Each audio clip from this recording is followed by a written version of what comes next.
há 2000 anos. Uma arma simples assumia um poder sobrenatural. Muitos a desejavam. Agora existem 3. Será que alguma delas fez parte da crucificação? Finalmente, a ciência pode fornecer essa resposta.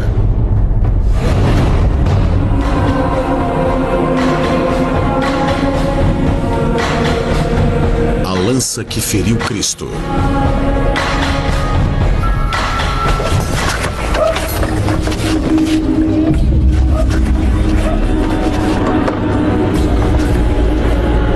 A lenda da lança sagrada começa com a crucificação de Jesus Cristo. A Bíblia nos diz que a morte de Jesus foi misericordiosamente rápida. Para confirmar, um soldado romano perfurou Jesus com uma lança. A perfuração é um momento crucial para a fé cristã. Ela é a prova da morte de Cristo, tornando possível sua ressurreição. A lança se torna uma relíquia cristã pré-eminente. Nos séculos seguintes, ela assume uma reputação legendária.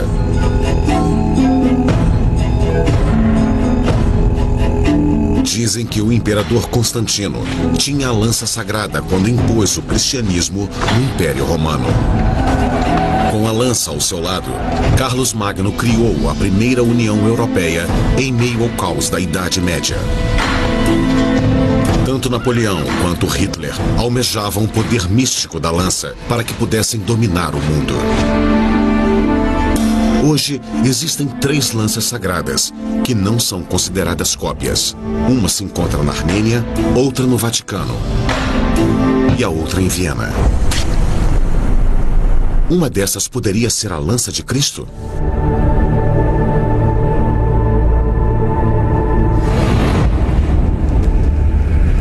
O padre Peter Owen Jones, da Igreja Anglicana, sempre quis descobrir. Ele embarcou numa missão para examinar a história de cada uma das lanças, na esperança de descobrir se elas poderiam ter feito parte da crucificação. A lança, como muitos outros ícones cristãos, é uma importante parte não apenas da história cristã, mas de toda a história.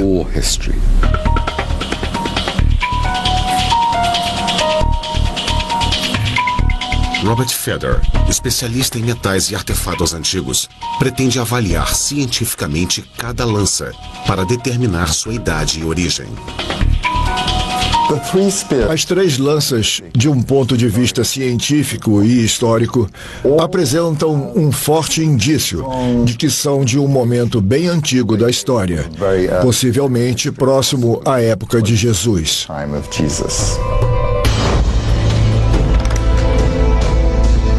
A primeira coisa que ouvimos sobre a lança sagrada depois da crucificação é que ela aparece na Armênia. Os armênios ainda afirmam possuir a lança sagrada.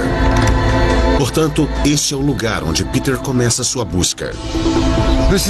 Esta é a Catedral de Etchmiadzin, o coração e a alma da Igreja Apostólica Armênia. E é onde eles guardam a lança sagrada. Como ela veio parar aqui é uma ótima história.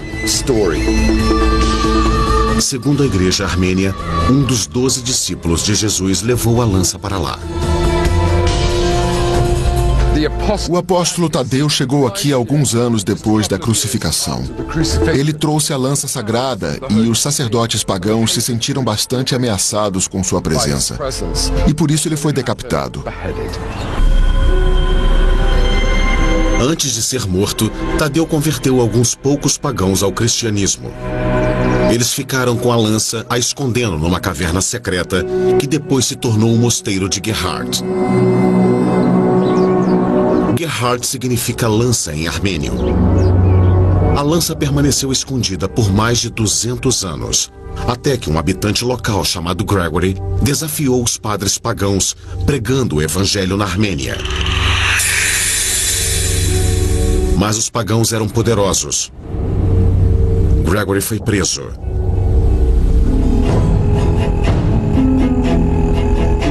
Na nas sombras do Monte Arará, onde a Arca de Noé desembarcou, se encontra o antigo mosteiro armênio de Khor Virap. Peter viajou até este remoto santuário para acompanhar a história de Gregory. Gregory foi torturado e arremessado em uma piscina cheia de cobras, localizada ali. E foi mantido lá por 13 longos anos.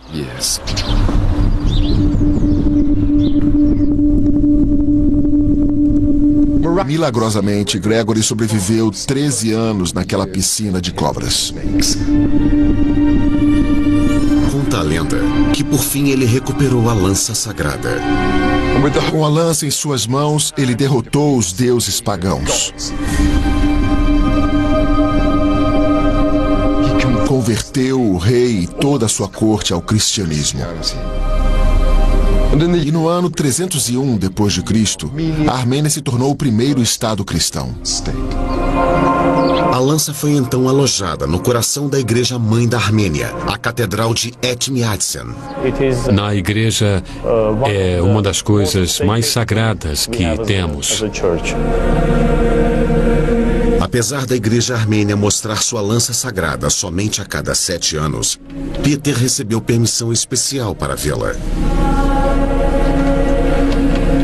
Será que esta lança perfurou Jesus Cristo há 2000 anos?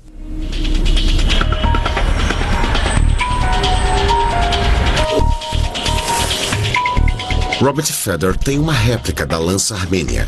Ele a mostra a Mark Hassel, especialista em armas romanas. Esta não é a lança que perfurou Jesus. Por que não? Porque ela não é uma lança romana. O topo é totalmente diferente. Completamente diferente. Totalmente diferente. A igreja armênia concorda que esta lança não é uma arma romana, mas foi usada por soldados judeus na época com um desenho de cruz.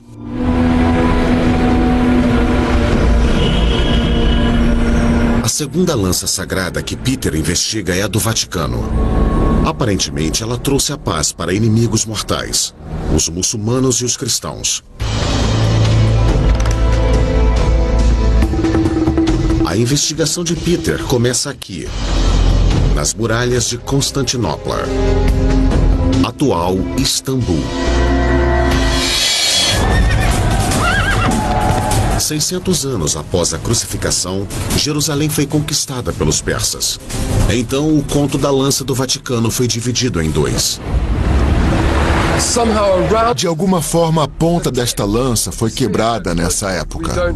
Não sabemos como, mas ela veio parar aqui, em Constantinopla, capital do Império Romano do Oriente, onde foi colocada num crucifixo incrustado de pedras preciosas.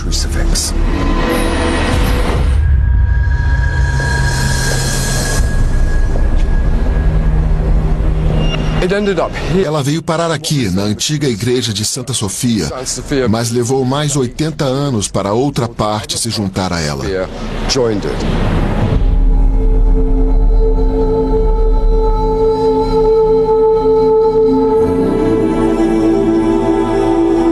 Ambas as partes da lança continuaram em Constantinopla por mais 600 anos. Até que o rei francês Luís IX comprou a ponta da lança. Ele acreditava que essa importante relíquia oferecia a ele uma ligação direta com Deus e, consequentemente, honra e prestígio. A ponta que se encontrava na cruz foi mantida em Paris até seu desaparecimento durante a Revolução Francesa.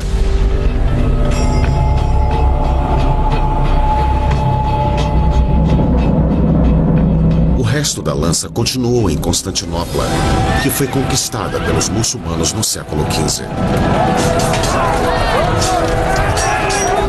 O mundo ocidental era dividido nesses 2 enormes blocos, cristianismo e islamismo. A lança de Cristo também foi dividida em 2 partes. A ponta ficou em Paris e a maior parte dela na Constantinopla Islâmica. Em 1492, o sultão deu o resto da lança ao Papa e em troca pediu que ele mantivesse seu irmão preso na Itália, já que ele estava reivindicando seu trono.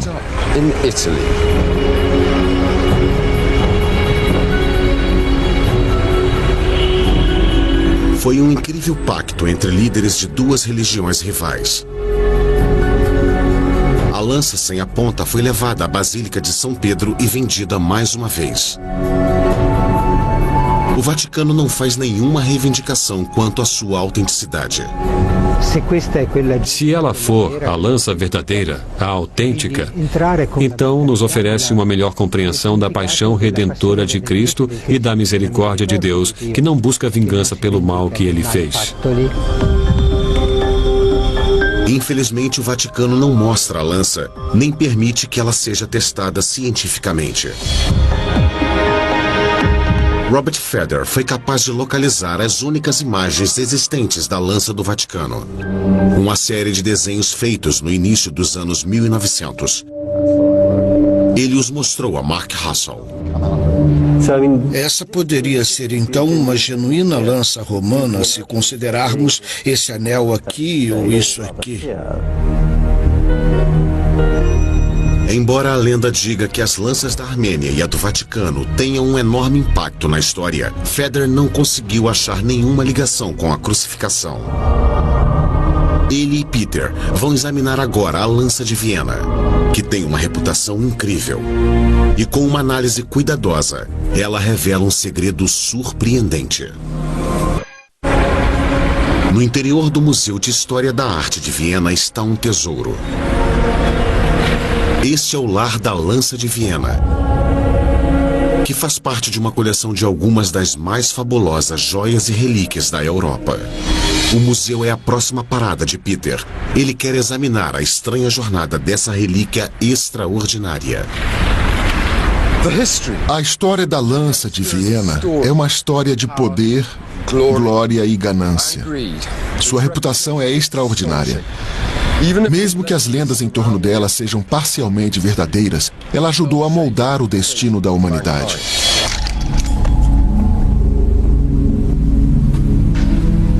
Diferente das outras lanças, ela não pertence a uma igreja.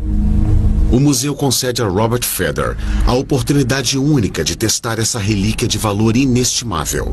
Para um especialista em metais antigos não há nada melhor. O que Peter descobre o leva a uma extraordinária viagem no tempo, pela história que envolve alguns dos personagens mais poderosos e horripilantes dos últimos 2000 anos.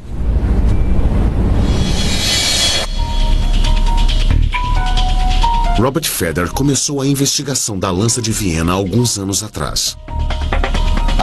Me ofereceram acesso especial à lança para um teste cuidadoso. E o que descobri foi extraordinário.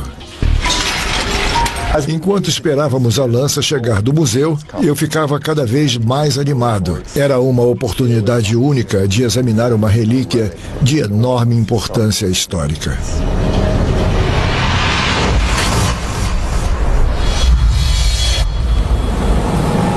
Feder não tem permissão para conduzir nenhum teste invasivo que possa danificar esta relíquia, como o de datação por carbono. Mas há uma série de testes que ele pode fazer para descobrir os segredos da lança. Ele começa verificando suas dimensões e seu peso. Nós precisávamos determinar se a lança se encaixava nos parâmetros de uma lança romana normal. Feder, então, verifica as propriedades magnéticas. O ímã mostra que a lança foi feita de ferro. Em seguida, ele procura resquícios na relíquia. O menor vestígio de material biológico pode ser usado para determinar qualquer resto humano.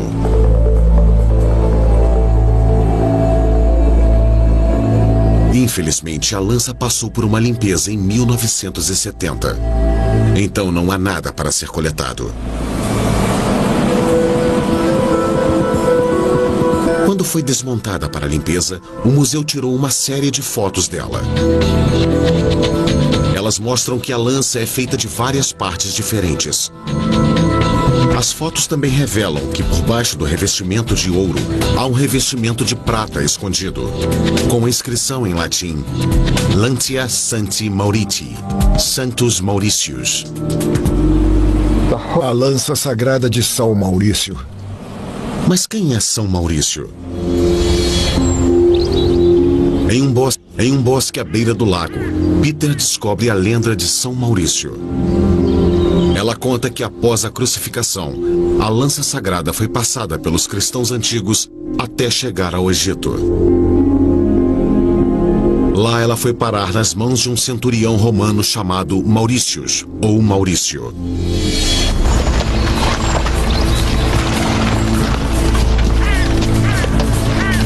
Ele era cristão e comandava uma legião de soldados cristãos. A história conta que no ano 286, ele levou a lança para a Europa. O imperador romano Maximiano ordenou que Maurício e sua legião ajudassem-no a acabar com uma revolta violenta na Gália, perto do lago de Genebra, na atual Suíça. Mas quando ele chegou lá, a revolta já estava sendo duramente reprimida.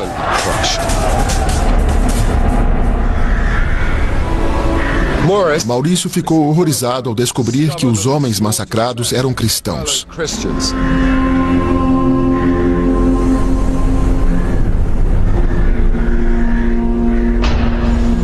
O imperador Maximiano exigiu então sacrifícios pelo sucesso da missão. E foi neste momento que Maurício e seus homens respeitosamente se recusaram a participar.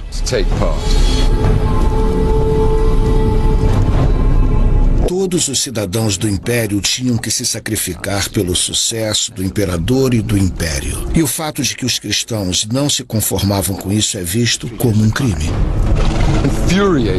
Enfurecido, Maximiano ordenou a execução de toda a legião. Mais de 6.000 homens foram mortos. A devoção constante de Maurício diante da morte mais do que certa se tornou o código da cavalaria para os cavaleiros medievais.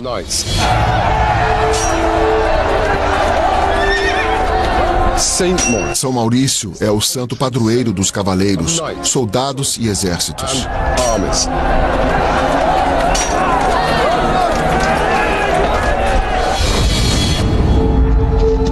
A pessoa que fez a inscrição no revestimento de prata obviamente acreditava que São Maurício carregava a lança. Mas quem foi? E por que o revestimento de prata foi colocado?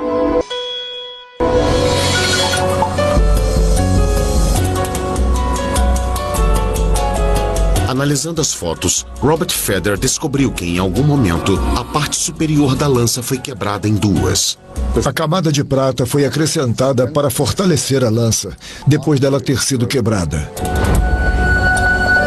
Feder acredita que a lança provavelmente foi quebrada quando foi feito um grande buraco na lâmina, a fim de inserir um tipo de prego nela.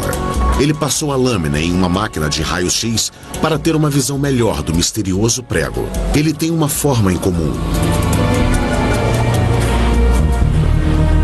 Por que o prego foi colocado na lâmina? Quem o colocou? As respostas destas perguntas levam a uma das mais importantes decisões da história.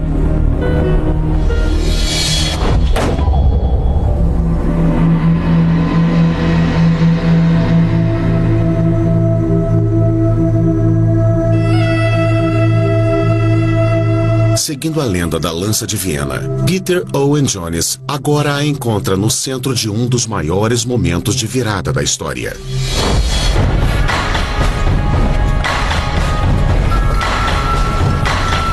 Após a execução de São Maurício e sua legião, a lança foi parar nas mãos de um homem que mudou o destino do mundo. O imperador romano Constantino o Grande. Quando Constantino apareceu, o Império Romano foi fatalmente dividido, política e religiosamente. O Império Ocidental era composto pela Itália e o Império Oriental pela Turquia. Constantino era poderoso, mas extremamente ambicioso. Ele queria fazer o Império Romano voltar a ser forte. Para isso, ele precisava unificá-lo sob o comando de um líder, ele mesmo.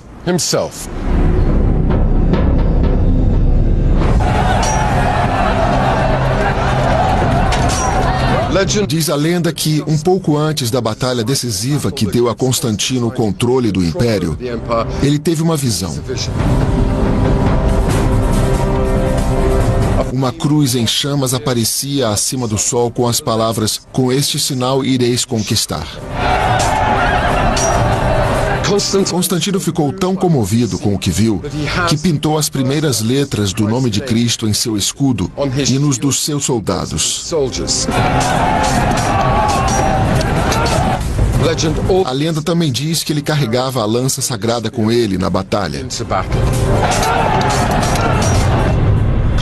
Constantino venceu a batalha e adotou o cristianismo.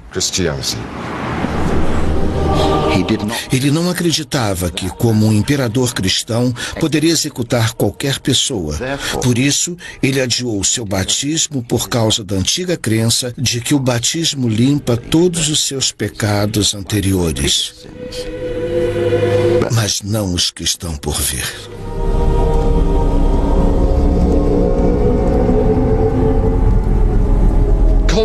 Constantino viu na nova religião uma forma de unificar seu império repartido. E então tomou a decisão que mudou o destino da humanidade. O cristianismo se tornou a religião do Império Romano.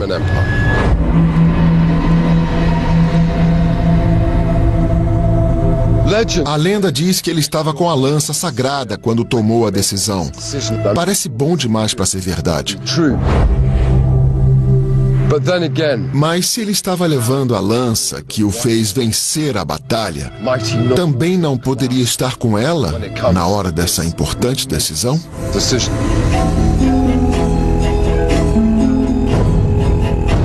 Quando Constantino virou imperador, ele criou uma nova capital para seu império cristão, Constantinopla.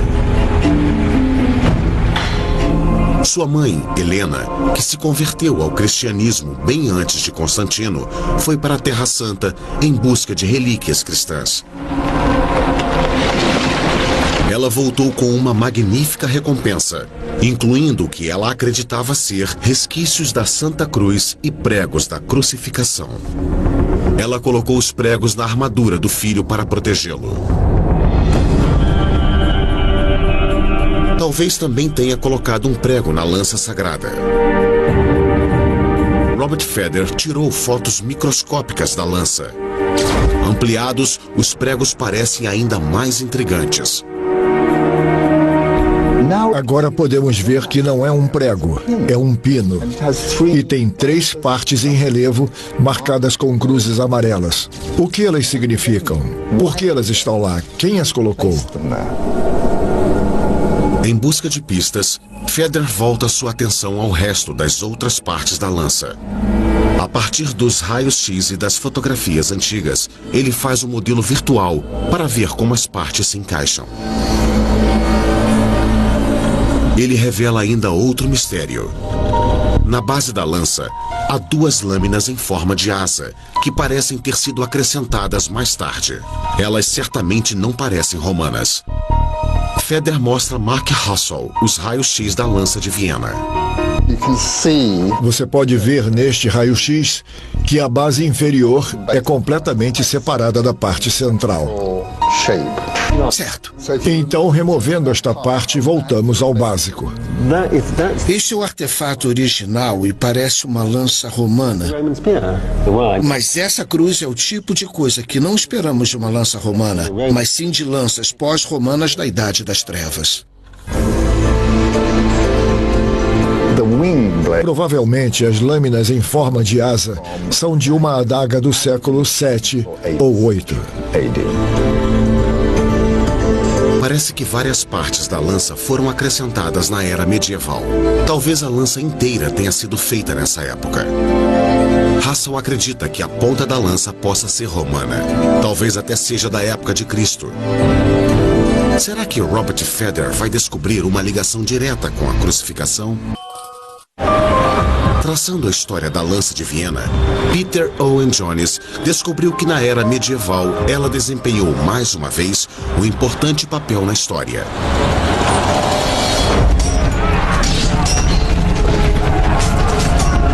O Império Romano entra em colapso no ano 476, sendo derrubado por tribos germânicas. É o início da Idade Média. A ordem do Império foi substituída por caos e violência. E acredita-se que foi durante este momento de medo e incertezas que muitas das partes da lança de Viena foram acrescentadas. Mas não se fala mais nada da lança sagrada por 200 anos. Até que ela apareceu nas mãos de um poderoso rei e guerreiro germânico, uma figura histórica de grande importância chamada Carlos o Grande, e também conhecida como Carlos Magno. Carlos Magno era um cristão devoto que almejava o poder e a glória da Roma antiga. Diz a lenda que ele levava a lança sagrada com ele quando conseguiu unir quase 12 atuais países europeus que naquela época estavam num estado quase constante de guerra. No ano 800, o Papa o coroou imperador desse vasto território, que se tornou o Sacro Império Romano. Carlos Magno era o homem mais poderoso da Europa. Será que foi ele quem acrescentou essas asas estranhas à lança romana? Para descobrir, Peter vai até a lança no coração do Sacro Império Romano, Nuremberg. Este é o castelo de Nuremberg. Até o ano 1500 ele serviu de lar aos imperadores do Sacro Império Romano. De acordo com um relato escrito sobre a lança na época de Carlos Magno, é bem possível que a lança estivesse com Constantino. Um bispo chamado Liutprando de Cremona escreveu no século X que a lança de Carlos Magno já havia sido de Constantino. Carlos Magno provavelmente tinha ouvido histórias sobre Constantino, que levava essa inspiradora e poderosa lança, que também tinha unificado diferentes partes do Império Romano sob uma única religião, o cristianismo. É possível que Carlos Magno tivesse uma cópia da lança e na sua cabeça ele seria capaz de desempenhar uma tarefa semelhante.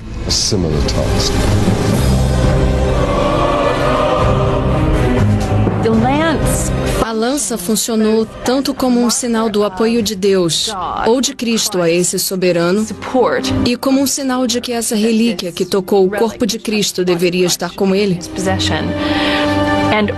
quanto como um exemplo do direito divino de governar e conquistar. Talvez seja por isso que a inscrição tenha sido acrescentada ao revestimento de prata. Isso reforça a afirmação de que esta seja a lança sagrada. Robert Feder examina o revestimento de prata para descobrir quem o colocou.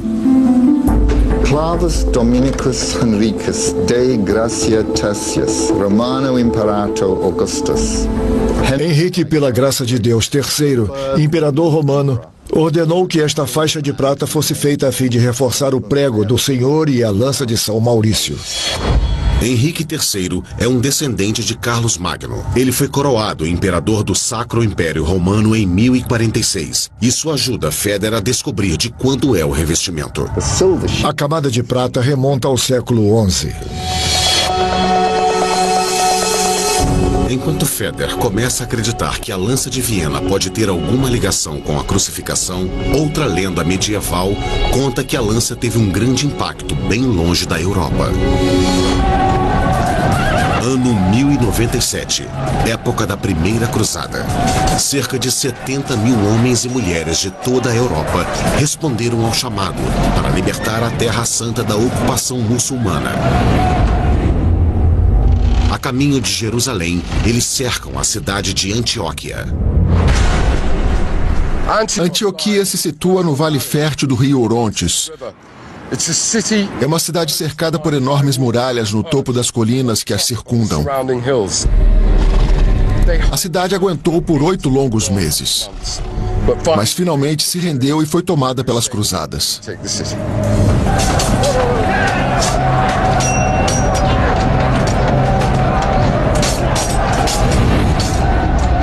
Mas logo após eles irem para as muralhas da cidade, um poderoso exército turco chegou e os cercou. Rapidamente, o desespero foi tomando conta. A água e a comida começaram a acabar. Os homens começaram a morrer. Foi neste momento que um pobre camponês chamado Pedro Bartolomeu teve uma visão.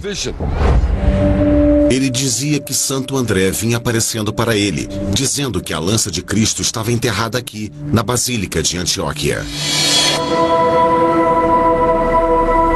A Basílica não existe mais. Mas a antiga capital de São Pedro sobreviveu, cravada na montanha acima da cidade. Os cruzados começaram a cavar o chão da basílica e a encontraram. Ou melhor, Pedro Bartolomeu a encontrou. Era como um sinal de Deus. Agora eles não iam mais morrer de fome ou se render. Eles iriam lutar.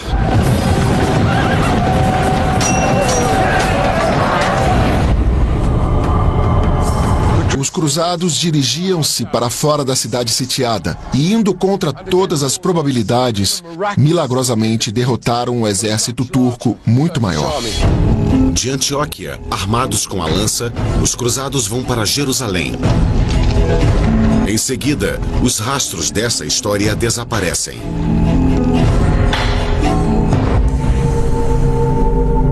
A próxima pista sobre o paradeiro da lança de Viena se encontra na camada de ouro que foi colocada sobre a de prata. Ela também tem uma inscrição em latim: Lantia et clavus Domini. Lança e prego do Senhor. Quem a fez e por quê?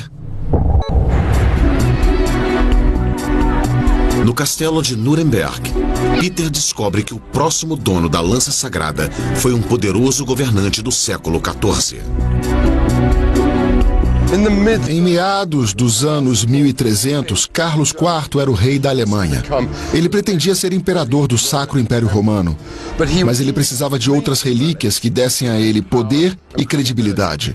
Ele se apoderou da lança sagrada. Para abrigar suas relíquias, Carlos construiu uma fortaleza imbatível fora de Praga, na República Tcheca. Ela era chamada de Castelo de Karlstein. Dentro dela, ele construiu uma capela decorada com obras de arte de valor inestimável e pedras preciosas. A lança de Cristo e outras relíquias eram mantidas em uma câmara secreta, atrás do altar. Ele acreditava que ela dava a ele uma ligação direta com todos os santos no céu, que no dia do julgamento retornariam à terra e reivindicariam suas relíquias. Eles também veriam com bons olhos aqueles que tomaram conta delas.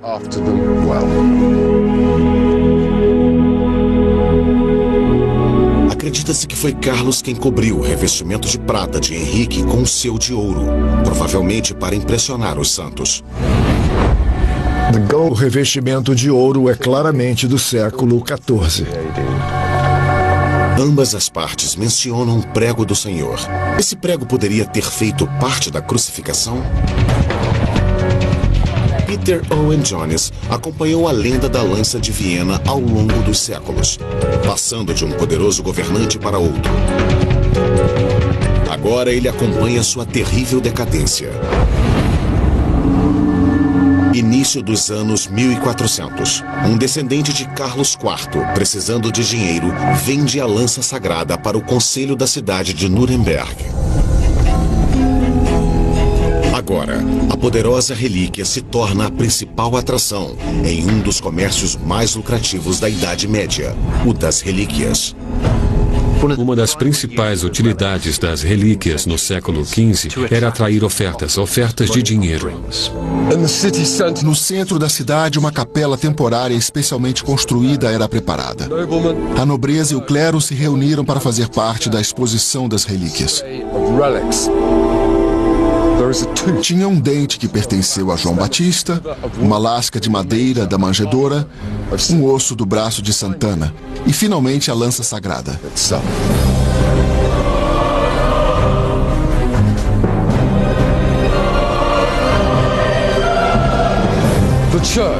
A igreja estava ganhando enormes lucros às custas dos fiéis. As pessoas estavam cansadas de serem exploradas. E com o movimento pró-reforma se espalhando rapidamente, as fortunas de Nuremberg começaram a decair. A lança foi trancada em um cofre de prata ornamentada e ali permaneceu praticamente esquecida pelos próximos 400 anos.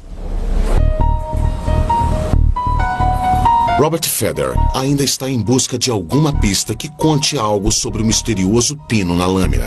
Ele agora expõe a lança a uma pista de fluorescência de raio-x que irá analisar sua composição metálica. A fluorescência de raio-x não pode determinar precisamente de quando é o ferro. Feder precisa então confiar na opinião de Mark Hassel sobre a ponta da lança. Ela provavelmente é romana e foi feita entre o século I e o IV. Mas o pino produz uma leitura intrigante.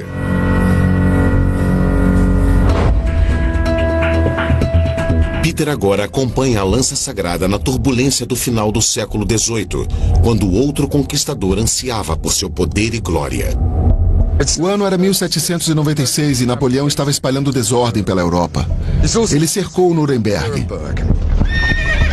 E os membros do conselho da cidade tinham medo de que ele se tornasse invencível, se apoderando da lança sagrada. A lança carregava a promessa obscura de que quem estivesse com ela em suas mãos dominaria o mundo. Se você acreditasse, e mais importante ainda, se você fizesse outras pessoas acreditarem, ela proporcionaria a você um imenso poder. Os membros do Conselho de Nuremberg decidiram escondê-la em Viena. Os vienenses prometeram devolvê-la assim que a paz fosse restaurada. 10 anos depois, Napoleão conquistou boa parte da Europa, incluindo a Alemanha. E ao fazer isso, ele pôs fim ao regime de 1000 anos do Sacro Império Romano. Durante o caos e a confusão que se seguia, a lança permaneceu em Viena.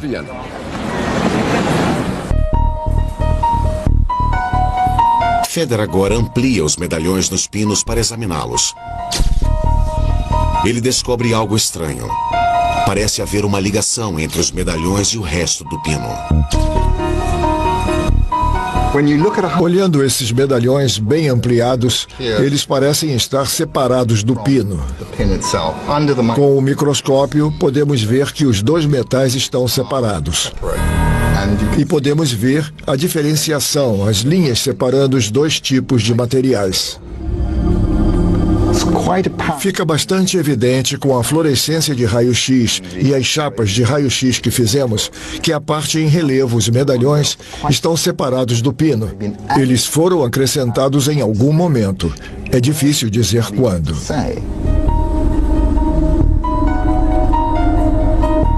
Feder agora conduz um importante teste. Ele avalia a composição metálica do prego romano do século I. Será que coincide com as dos medalhões? Se coincidir, significa que a lança de Viena apresenta fragmentos dos pregos da crucificação, talvez os que Helena trouxe da Terra Santa para o imperador Constantino. Para entrar em 2012, você pode organizar uma festa fantasia ou se preparar para o fim do mundo. O sistema de escrita e a organização dos maias. A jornada de Peter agora o traz ao capítulo mais obscuro e recente da história da lança sagrada. Por mais de 100 anos, a lança continuou em Viena.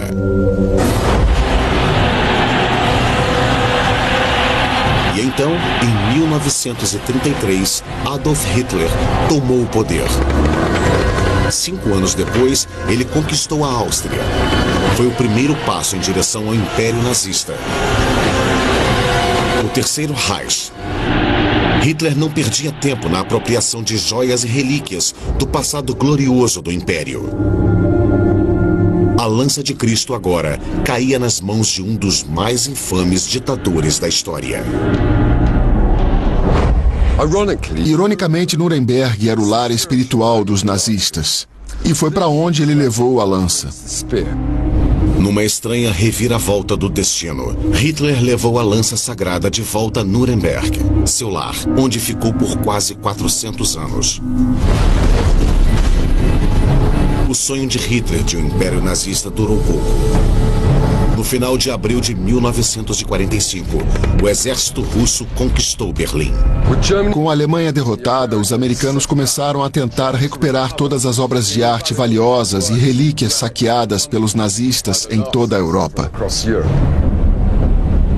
Eles encontraram a lança sagrada aqui. Eles a levaram de volta ao Museu de História da Arte de Viena, onde ela continua até hoje. Os resultados do teste com fluorescência de raio-x que Feder conduziu no prego do século I são intrigantes. O prego também tem cobalto, assim como os medalhões. Isso poderia significar que os medalhões que parecem ter sido martelados no pino vieram de um prego romano do século I?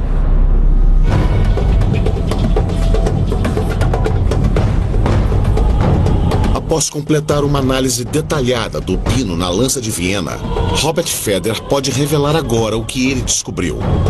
Um surpreendente segredo escondido por séculos dos nossos olhos.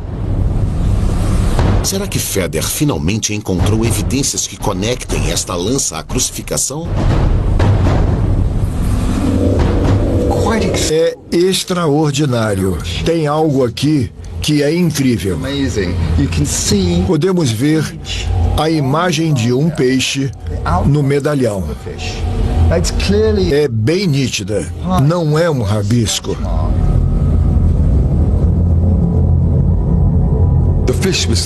O peixe era o símbolo secreto. O símbolo secreto usado por cristãos antes de o Império Romano adotar o cristianismo. E eles usavam o símbolo porque, às vezes, antes de Constantino, eles tinham medo. Havia um grande risco deles serem torturados e executados. Talvez realçando a importância desse símbolo secreto, Feder descobriu duas letras curiosas próximas ao peixe. Atrás do peixe vemos duas letras romanas, o I e o R, com contorno duplo, o que mais uma vez reflete o tipo de escrita que veríamos em um período distante na história da escrita romana. O que elas significam é uma questão de especulação, mas acredito que signifiquem Iesus Rex, Jesus, o Rei. Sobre a cruz, vemos as letras INRI. Iesus Nazarenus Rex Iudeorum, Jesus de Nazaré, Rei dos Judeus. E as letras IR eram usadas às vezes como uma abreviação.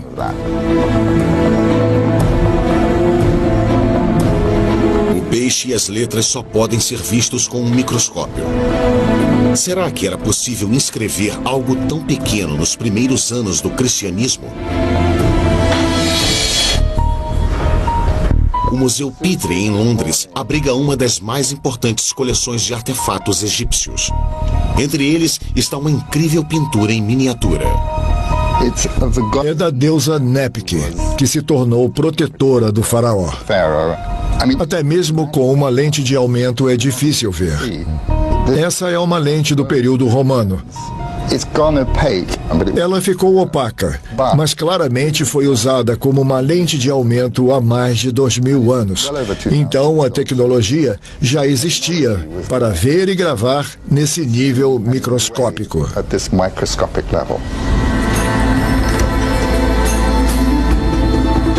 Essas descobertas levam Feder a uma possibilidade fascinante. Alguém teve o trabalho de embutir essas cruzes em cada uma delas, obviamente para marcá-las com algum valor significativo. Ser um fragmento de um prego usado na crucificação de Jesus é uma possibilidade remota, mas uma que não podemos descartar. Com essa descoberta, a investigação de Feder sobre a lança de Viena pode nos deixar mais perto do que nunca da crucificação, uma conquista de grande significado para os cristãos. O verdadeiro valor desse objeto para a gente é um teste de fé. Ele nos permite chegar à mentalidade do que a crença significava. Ele nos permite ver como o sistema de crenças era poderoso.